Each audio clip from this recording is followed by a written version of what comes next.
everyone, how's it going?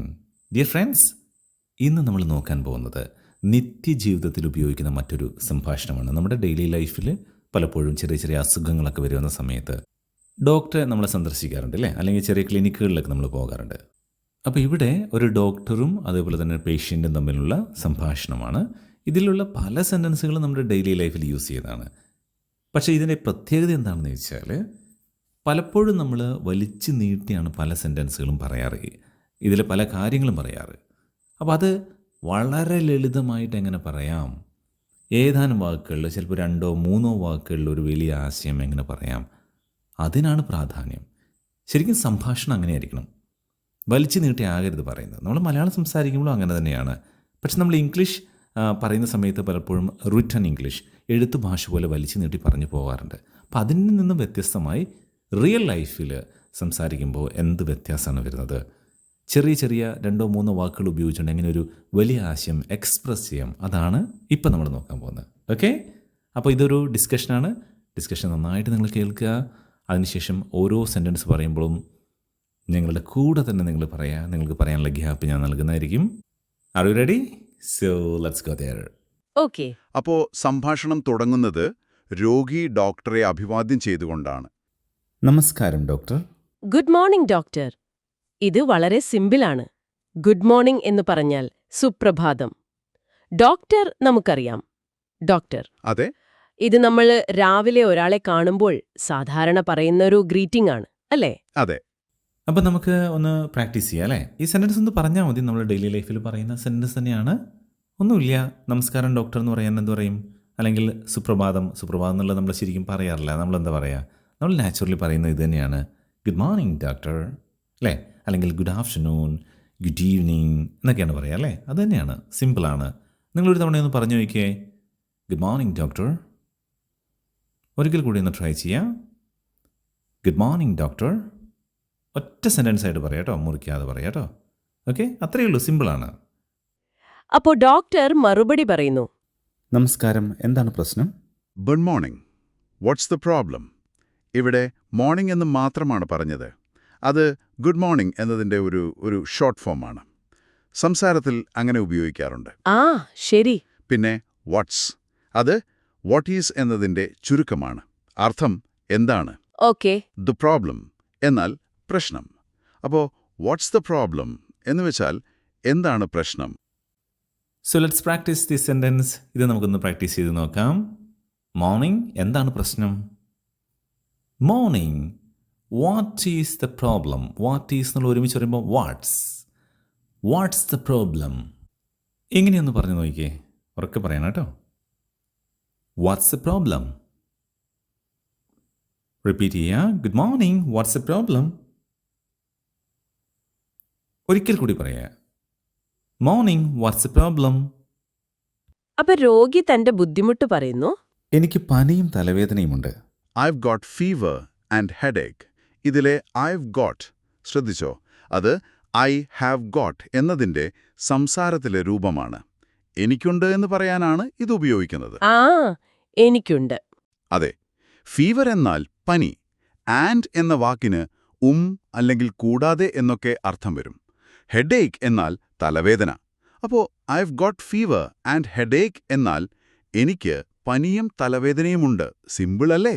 അതെ. Okay, let's practice another sentence.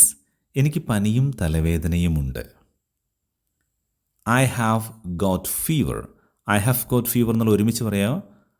I have got fever. I have got fever. Try ചെയ്യുക. I have got fever. I've എന്ന് ഒരുമിച്ച് പറഞ്ഞാൽ മതി കേട്ടോ. ഒരിക്കൽ കൂടി പറഞ്ഞു നോക്കിയേ, I have got fever and headache. ഒരുമിച്ച് പറയുമ്പോൾ I have got fever and headache ഒന്ന് പറഞ്ഞു നോക്കൂ. I have got fever and headache. I have got fever and headache. ഇനി അങ്ങനെ പറയാൻ നിങ്ങൾക്ക് കിട്ടുന്നില്ലെങ്കിൽ ഐ ഹാവ് ഗോട്ട് എന്ന് പറഞ്ഞാലും മതി, ഐ ഹാവ്. ഓക്കെ, ഈ 2 രീതിയിലാണെങ്കിൽ നിങ്ങൾക്ക് ട്രൈ ചെയ്യാം കേട്ടോ. I have got fever and headache.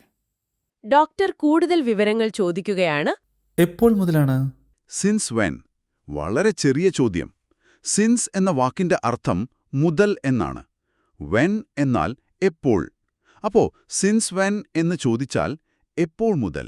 Okay, സാധാരണ ഡോക്ടർമാർ ചോദിക്കുന്നതാണ് അല്ലേ? അതെ. Okay, let's practice. എപ്പോൾ മുതലാണ് തുടങ്ങിയത്? ഷോർട്ടായിട്ടാണ് പറയുന്നത്. Since when. സിൻസ് വെൻ പറഞ്ഞു നോക്കൂ. Since when. Repeat again. Since when. അതിന് രോഗിയുടെ മറുപടി ഇങ്ങനെ: ഇപ്പോൾ 3 ദിവസമായി. 3 days now. 3 എന്നാൽ 3, ഡേയ്സ് ദിവസങ്ങൾ, now എന്നാൽ ഇപ്പോൾ. അപ്പോ 3 days now എന്ന് പറഞ്ഞാൽ ഇപ്പോൾ 3 ദിവസമായി. ഓക്കെ, ഈ സെന്റൻസ് ഒന്ന് പ്രാക്ടീസ് ചെയ്യാം. ഇപ്പോൾ 3 ദിവസമായി. 3 days now. ഒരുമിച്ച് പറഞ്ഞു നോക്കാം. 3 days now. ഒരിക്കൽ കൂടി റിപ്പീറ്റ് ചെയ്യുക. 3 days now. Once again. 3 days now. Doctor അടുത്ത ലക്ഷണം ചോദിക്കുന്നു. ജലദോഷമോ ചുമയോ ഉണ്ടോ?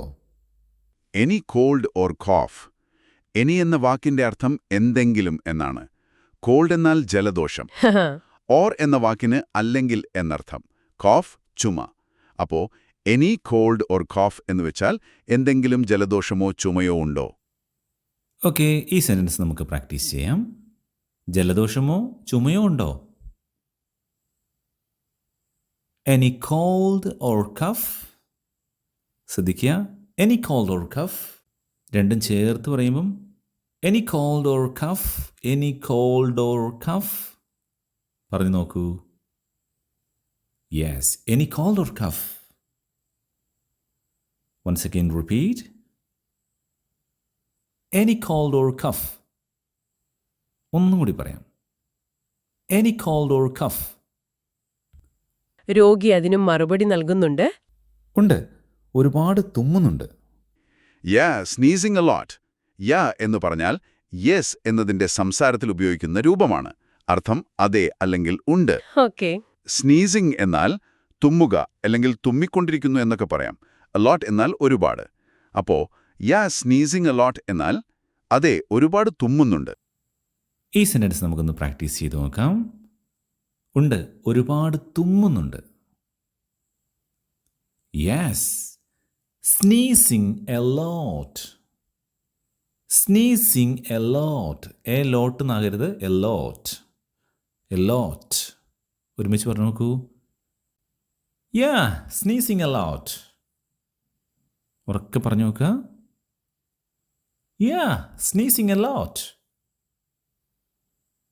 Once again. സ്നീസിങ് എ ലോട്ട്.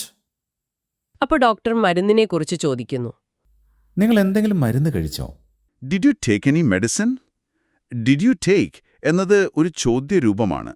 നിങ്ങളെടുത്തോ അല്ലെങ്കിൽ കഴിച്ചോ എന്നൊക്കെ ചോദിക്കാൻ ഉപയോഗിക്കാം. ശരി. എനി നമ്മളിപ്പോൾ പഠിച്ചില്ലേ, എന്തെങ്കിലും. മെഡിസിൻ എന്നാൽ മരുന്ന്. അപ്പോ did you take any medicine എന്ന് ചോദിച്ചാൽ നിങ്ങൾ എന്തെങ്കിലും മരുന്നു കഴിച്ചോ എന്ന്. ഓക്കെ, നിങ്ങൾ പറഞ്ഞു നോക്കൂ. Okay, let's practice. നിങ്ങൾ എന്തെങ്കിലും മരുന്ന് കഴിച്ചോ? Did you take any medicine? എന്ന് പറഞ്ഞു നോക്കുക. Did you take any medicine? ഒരുമിച്ച് പറയുമ്പം did you take any medicine? ഇതിലല്പം കൂടി സ്പീഡ് കൂട്ടി പറയുമ്പം did you take any medicine? വീണ്ടും ശ്രമിച്ചു നോക്കൂ. Did you take any medicine? Okay, repeat. Did you take any medicine? അപ്പോൾ ഇത്രയും കാര്യങ്ങളൊന്ന് റിപ്പീറ്റ് ചെയ്ത് പറഞ്ഞു നോക്കുക. വീണ്ടും വീണ്ടും പറയുമ്പോൾ നമ്മൾ പോലും അറിയാതെ നമ്മുടെ ബ്രെയിനിലേക്ക് ആ സെൻറ്റൻസുകൾ വരുന്നതായിരിക്കും. എപ്പോഴും ശ്രദ്ധിക്കുക, ഉറക്കെ പറഞ്ഞു പഠിക്കുക. മനസ്സിൽ നമുക്ക് പറഞ്ഞു പഠിച്ചിട്ട് കാര്യമില്ല. നമുക്ക് മനസ്സിൽ പറയുമ്പോൾ നമുക്ക് തോന്നും, ഇത് ഓക്കെയാണല്ലോ, എനിക്ക് കിട്ടുന്നുണ്ടെന്ന് തോന്നും. പക്ഷേ ഉറക്കെ നമുക്ക് പറയുമ്പോൾ കിട്ടില്ല. അതുകൊണ്ട് ലൗഡായിട്ട് തന്നെ പ്രാക്ടീസ് ചെയ്യുക. എങ്കിലാണ് നിങ്ങൾക്ക് ഭംഗിയായിട്ട് സംസാരിക്കാൻ പറ്റുള്ളൂ. അപ്പോൾ ഇത്രയും പ്രാക്ടീസ് ചെയ്താൽ മതി. ഇതിനെ തുടർച്ച നമുക്ക് അടുത്ത സെഷനിൽ പഠിക്കാം. കാരണം കുറച്ച് കാര്യങ്ങൾ നല്ല ഭംഗിയായിട്ട് പറയാൻ പഠിക്കുക. അപ്പോൾ കുറച്ച് കഴിയുമ്പോൾ അടിപൊളിയായിട്ട് നിങ്ങൾക്ക് സംസാരിക്കാൻ സാധിക്കുന്നതായിരിക്കും. നമുക്ക് അടുത്ത ക്ലാസ്സിൽ വീണ്ടും കണ്ടുമുട്ടാം. It's me, Surya Tanish. Have a great day. Bye for now. നന്ദി.